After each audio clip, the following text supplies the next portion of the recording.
It's Monday, January 4th, 2021. That's weird to say. I'm Greg Nibbler, and this is 2 Box Live.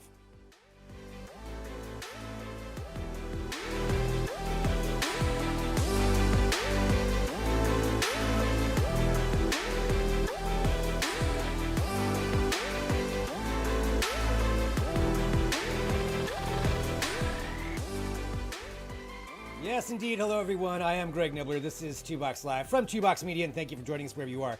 Hit that subscribe button, share the show, let other people know about it. We appreciate it.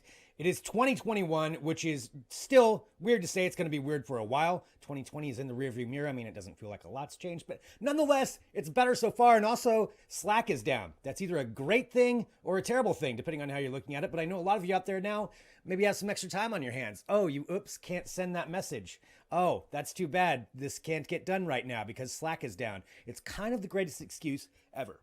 So, since you're watching, thanks for joining us. Let's get it started here, though. One of the things we like to do is share the trending news of the day, some things that are important. And of course, if you are in anywhere near the tech world, even just on the consumer side of things, you know that CES is on its way next week, although it's going to be a little bit different this year. And we already have some announcements that are coming out, including one that normally would be separate from CES, but it's happening right during it. And it is Samsung announcing they have a new Galaxy Unpacked event that is going to be showcasing on January 14th with some new products. Now, here's what we know is going to be shown. We know there's going to be the Samsung Galaxy S21, the new iteration of their phones. We believe there's going to be 3 different ones that'll come along with this. So that's fairly standard when it comes to Samsung. You have the S21, S21 Plus, and the S21 Ultra.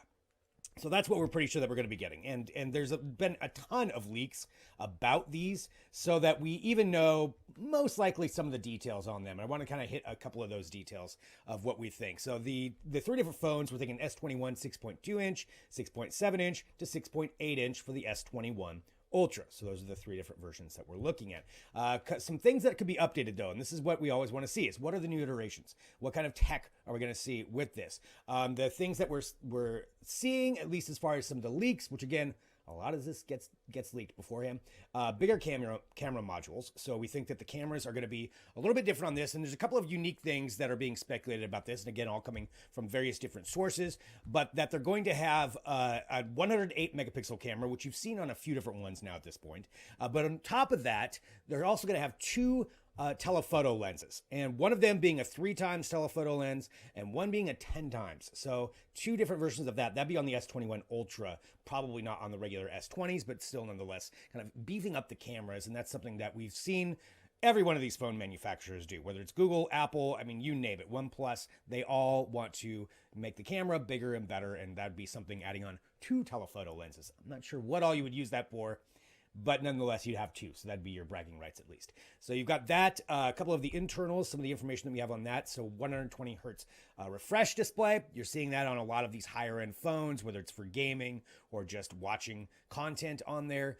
You've also got a 5,000 milliamp battery. So battery increasing, wireless charging, I'm assuming would be standard on these. And some of the, kind of following the trends of what we've seen for a lot of these. Another thing is the stylus support. So stylus support is normally just reserved for the Galaxy Note phones, which is that higher end. It kind of goes in between the tablet and a phone. It's a phablet, if you will. And the stylus usually is reserved for that. And it sounds like the stylus iteration is going to be working for the S21 phones as well, at least the S21 Ultra. So that's bringing that into these other phones. And that's part of what Samsung seems to be doing, is trying to bring down some of that tech that they have in these higher end things into slightly lower end phones and spread that out.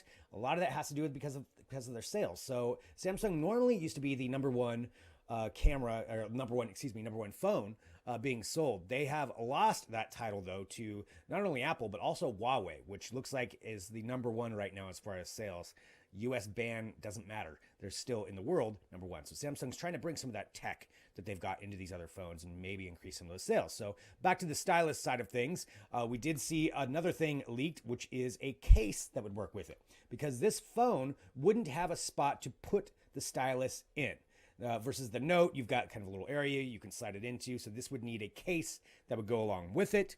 They said that the stylus is going to be beefed up, or at least, these are the rumors that we're hearing, where you'd have ability to take pictures with it, a lot of other capabilities that would be incorporated into it. So stylus being something that we could see going into this. Another thing as far as devices are the Galaxy Buds Pro, which Samsung actually accidentally posted on their site. They've since taken it down, but we know these are now coming, and it's the updated version of the Galaxy Buds. Everybody's got their own wireless earbuds now. This is the Samsung version. The newer versions, and we've seen some leaked images and photos come out of these as well, would have some noise canceling capabilities. So just kind of upgrading and beefing that up. Probably a longer battery life, I'm going to assume. That's another thing that we're seeing standard with the updated version of wireless earbuds. So Galaxy Buds Pro, something to look at there. Final thing I wanted to bring up, another possibility is basically a Samsung version of Tile, which would be another way for you to find your lost items. Samsung already uses something called Smart Things if you have their devices. If you have a Galaxy Buds or a Galaxy Watch, you can have those all kind of linked up and you can help find them through an app. But now you would have, in theory, these Tile-like different external things that you could put on something to help find it. And that seems to be a trend that's happening with a number of different companies. We've had Apple with their AirTag rumors for a long time. There's more rumors that came out today that maybe those will be out this year. But again, we've been hearing that for a long time. This sounds like it's more of a possibility coming for Samsung. And that's just, again, another rumor coming up for this event on January 14th. I would expect there will be a lot of software developments. We'll be following along with that as well. Probably more use cases of augmented reality. If you're going to have those two telephoto lenses, maybe that's what that would incorporate in for. Maybe something more robust when it comes to that. Certainly the software side of things is, I'm sure, what Samsung's going to try to push in this, but a lot to come with it in January 14th, right kind of at what would normally be the end of CES, past where we would see announcements, but that's what's going to be going on for that. So check out all of that we just talked about. Kind of, you can go back through that, recap it. We'll post some links to that, but definitely we'll keep you up to date on what is going on with Samsung with their event. Continuing on, more trending news today. Let's talk about LG when it comes to CES. They have also put out some announcements about what they're going to be unveiling. Again, usually we don't find out about this stuff, at least publicly, for another week. A lot of this is just coming out publicly now. So it's a weird year, as we all know. But LG, here is what they are talking about. One of the main things is they're promoting a curved screen. That's not anything new. They even talked about curved screens last year. That's not been a thing that's not been around for a long time. But the key here is that this would be an OLED panel. It's 48 inches and it's flexible, meaning you can change it up depending on what you're using it for. So the idea is if you were gaming with it, you'd have it bent and that way you could utilize it in those full gaming aspects, where a curved panel actually does become advantageous. You can see around everything.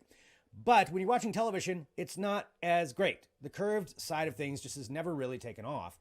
And this would be something where you could pop it back into place. So you could use it for two different things. And I like that idea that you could utilize this for multiple functions. That kind of thing I think is going to be something that we're going to see more and more when it comes to technology, as far as being able to use it for multiple purposes rather than having this standalone. Because honestly, we're all online. A lot of us are streaming anyway. A lot of us are gaming that way. So this would be something that could be used for both. So they're going to be showcasing that aspect. Another aspect that they'll be talking about are some other ways to use displays. And again, LG's kind of been at the forefront of this, talking about transparent displays. There's a couple of ones that they're going to be showcasing during CES this year. One is a smart bed, where this screen would kind of come up from the end of the bed, so it'd actually be the bed frame that you would have. I don't know whether it's built into the frame you already have, or whether you have to buy an LG bed frame. That part I'm not entirely sure on, but this would be a television that would pop up from the end of the bed. I don't know if this is something that necessarily a lot of people need, but yeah, it's cool. So this would be one iteration of this. So an OLED television kind of comes on the heels of the rollable OLED they showed last year. I don't know if this would roll, but another use case for OLED televisions. A couple of other ones they're going to be talking about are displays kind of commercially. And again, this is something that we've seen a trend lasting for a while, to where we're going to see, and this is something that will be happening once we're back out in the world again, transparent displays. In particular, thinking about it at shopping malls, where you would have these maybe even built into the doors that you walk in, where they would have displays on there that could be advertising, could be showcasing all kinds of things and change it up, but still be able to see through to the other side. That could also be something for even restaurants. One idea is even a restaurant partition. If that's something that stays around after this pandemic, if we still continue to have that, maybe there's a built-in to where you have a menu on them, or you can see through it to see the chef cooking, something along those lines. Different unique iterations. Will that come to pass? I don't know, but I like seeing this kind of technology. And the other one that they talked about is even for subways or mass transportation. If the screens on those would become the windows, essentially. The windows would be able to display things. They could automatically filter out light. They could showcase advertisements, showcase programming, emergency information, all kinds of things on there. I do think it was on a subway. You have to have some pretty robust glass because otherwise those are getting broken in a heartbeat. But still, the tech is cool. So that's what LG has been talking about for CES. And we'll see more and more of that coming out here over the next week or so leading up to it. But pretty cool use case. I love seeing that kind of stuff. Even if that may be years off some of it before we actually see it, that we're using it, still cool to talk about. All right, something else that a lot of people are talking about today has to do with Google, in particular Alphabet, the parent company, and employees of Alphabet and Google. So here is what is going on. A group of Google workers have announced plans to unionize. The union is going to be called the Alphabet Workers Union. It's going to work with the Communications Workers of America, CWA, so kind of working with a bigger union. And the idea of this is definitely fascinating when it comes to tech companies. So I can tell you right now, I'm going to guess that pretty much every tech company out there right now, big or small, is taking a look at what is going on with this. So Alphabet employees, and I guess I'll use that interchangeably with Google, have for a while now been very active in trying to change some of the company culture ideas, some of the ways that Google does business, whether it's contracts with the military. They've been pretty vocal about that. There's been some internal things that have happened as far as some employees getting let go and saying that Google did that because of them attempting to unionize. So now we have this. We come to this to where we're at. This union is not one, as according to them, is not one that's going to be negotiating pay and contracts and that kind of thing like you would see with a standard union. That's something where everybody, every employee who's not in management has to join, and it's compulsory, and then they negotiate their contracts through that. This would be something that's open to everyone, but it's a members only kind of thing. So you join it on your own. You don't have to be a member as of right now if you're an employee of Google. What they said they're going to be doing, though, is advocating for change when it comes to the culture of the company and some of the different things that the company does as a business, depending on what that is. And I'm sure it's much more in depth than that, but I'm just trying to generalize what it is that they're talking about. So issues of sexual harassment. There's a very public thing that happened with a Google employee who got a $90 million payout after being legitimately accused of sexual harassment. So a lot of things with that rubbed employees the wrong way, rightfully so. Discrimination, racial issues, all kinds of things that come with that. This is how they think that they can push some of those changes. Another key issue of this is that contractors are going to be allowed to join. If you're in the tech industry, you know there's a lot of contract jobs out there. Here's some of the issues with contract jobs. I mean, and this is just a fact. You're not going to get benefits. A lot of times you can be let go on a whim. That's part of what the job is if you're a contractor. But a lot of these companies use it to a big extent, and that way it cuts out their. It means they don't have to give out benefits. I mean, that's just what it is. And whether that's, a financially a sound decision for the company or not, or better for the business overall, that's something everybody can debate. But that is kind of a fact. That does happen. So this would be allowing contractors to join in with this to also advocate for themselves as well. It's an interesting move. It's a big move because it's one of the largest tech companies in the world. You've only seen unions happen at Kickstarter. There's a couple of other ones that actually did go ahead and do it, but nothing the size of Google. So this experiment is going to be watched by everyone. As of now, or at least by the announcement of this, there was only a few hundred employees that were involved out of the 130,000 some, I believe, that Google employs. And I don't know what the ratio is of that as far as full-time or contractors. It's a lot of people. So we'll have to see how this takes off within the company. But again, a lot of tech companies are going to be watching this to see what happens within Google. Because if it can happen there, it can happen to them. And sometimes maybe this is a sign of the times where companies need to listen to their employees more. Maybe this is employees becoming more active in how their company does business. There's pluses and minuses all around, but that is a big thing that is happening right now. And so I think a lot of people are going to be following that, including me, just to see what happens with it. But Alphabet forming their own union. Huge story when it comes to tech. All right, let's go from that to a tech story that just didn't work out. Now, you may remember at the very beginning of this pandemic, there was a new streaming service, and I know there's been a lot of streaming services since then, but Quibi was set to change the world of streaming. They wanted to focus on those who watched content on their phones. Quibi is short for Quick Bites, and that was kind of what they did. Most of their shows, their episodes were 10 minutes long. I'm sure a lot of you heard about Quibi. I doubt a lot of people use the content, which is evident because it's now dead. But there was a lot of content on there. I was probably one of the very few people who did have a subscription. I did it based on their, I think it was 90 days or 6 months of free service, something like that. So I never actually gave Quibi any money, but nonetheless, I consumed some of their content. Some of it wasn't bad. I know everybody's ready to jump on it and say it was all terrible. It wasn't all bad. Reno 911 came back. That was fun. But with that content, they have a huge library with a ton of stars on it. So what happens to all of that now that nobody can watch it or nobody wants to watch it? Well, here's what happens. Roku is apparently in negotiations to purchase it, to where Roku would actually take on that content. And that way, if you're buying their hardware, you would have access to it. Roku doesn't really have a streaming platform per se. That's not, and they said explicitly that they don't want to create original content of their own, but buying up something like this would give them a little bonus to showcase on their devices if you do have a Roku device. I think it's kind of a smart move. They would have, one of the biggest issues with Quibi was when it first came out, and this, again, hindsight, although you could have say they probably should have figured this out at the beginning, you weren't able to cast it to a television.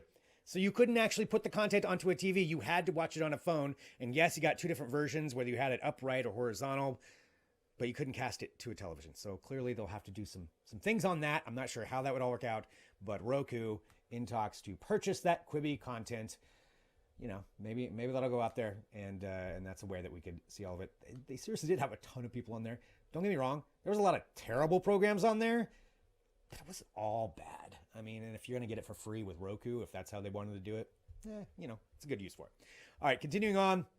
Let's give you one more thing here just to get you some trending tech news here to start the week off. And it's inevitable. Elon Musk in the news, but not for something that he's really doing, for a challenge that has been issued to him. So I'm going to give you some info here about this. We all know about the Cybertruck. Cybertruck scheduled to come out. We'll see. Maybe next year. The date keeps kind of getting switched around a little bit. But Elon Musk has bragged about it quite a bit, saying that he believes the Cybertruck would do great in the Baja 1000. What is the Baja 1000? It's a huge off-road race that happens every year in Baja, California. Usually goes from La Paz to Ensenada or vice versa in there. It kind of goes along the Baja Peninsula. It depends on which year you're doing it. But it's a huge off-road race. It's very prestigious. A lot of companies try to enter it to win it. There's a company that's won it a couple of times.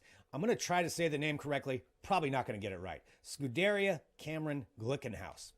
We'll just say that was right. Those are three different names. This is part of the company. We'll abbreviate as SCG. They've been participating in this for a while. They've got a vehicle called the Boot, which has actually won it twice. There's a picture of it right there. And they are now working on something for a hydrogen version of this. So going back to the challenge, Elon Musk has stated that hydrogen is, to paraphrase, stupid. He doesn't think hydrogen vehicles are going to be worth anything. He thinks it's a bad investment. There's a lot of companies that disagree with that. And this is one of them. SCG has now challenged Elon Musk and the Cybertruck to a race for the Baja 1000 for 2023. And they poked a lot of fun at it. They talked about how the Cybertruck, supposedly the highest end version would have a 500-mile battery life. So you would a 500 miles you could go on it, 500-mile range. And they joked that, they could work with them to help them set up a charging station along the way. Boot SCG feels that they wouldn't need to do that with hydrogen power, that they could go the entire distance without ever having to refuel. Either way, I love seeing these kinds of challenges come out. Elon Musk has done it plenty of times. To Ford, he issued those challenges. So with him issuing it to Ford, it only makes sense that he's getting one issued to him. Waiting to see what his response is, but I think that would be pretty fun to watch. I'll tell you what, I have never watched the Baja 1000. I would watch the Baja 1000 in 2023 if it's an SCG hydrogen-powered Boot versus an electric-powered Cybertruck. That would be pretty cool. Pretty cool. All right. There we go. That's what I wanted to bring you today. So this is some tech news, some trending tech news for you to kind of catch up on and understand what some of the big issues are that are going to be happening this week. As I mentioned, CES on the way. That's going to slowly start to dominate the news. This Google story is going to be big. Slack, as far as I know, is still out as of right now. So, you know, you've got a little bit of time on your hands. Just pretend like you're, oh yeah, I was working very hard on that. Sorry, you didn't get my Slack message. We all know that's what you're doing right now. I would be doing the same thing. So that's where we're at, though, with the tech news. And again, we're Two Box Media, TWO Box Media. This is Two Box Live, and we broadcast every Monday and Friday, 10 a.m. Pacific, 1 p.m. Eastern. So I want you to hit subscribe. Share the show. Let other people know about it. Send me an email, greg@twoboxmedia.com, TWOboxmedia.com. If you have any questions or you want to ask about something that we talked about or dispute something I said, you know, let me know. That's fine. Do that. Leave it in the comments. And like I said, share, subscribe, like, all that stuff helps us out tremendously. And we appreciate everybody who can do that. It makes a big difference for us. And thank you very much for joining us today. We appreciate each and every one of you. We've got some great guests coming up later this week. I'm gonna let you follow us on social media to find out who they are. It's gonna be fun. So on behalf of myself, Greg Nibbler, Mike Solis, Jess Serbach, this is Two Box Media. We'll talk to you soon with another episode.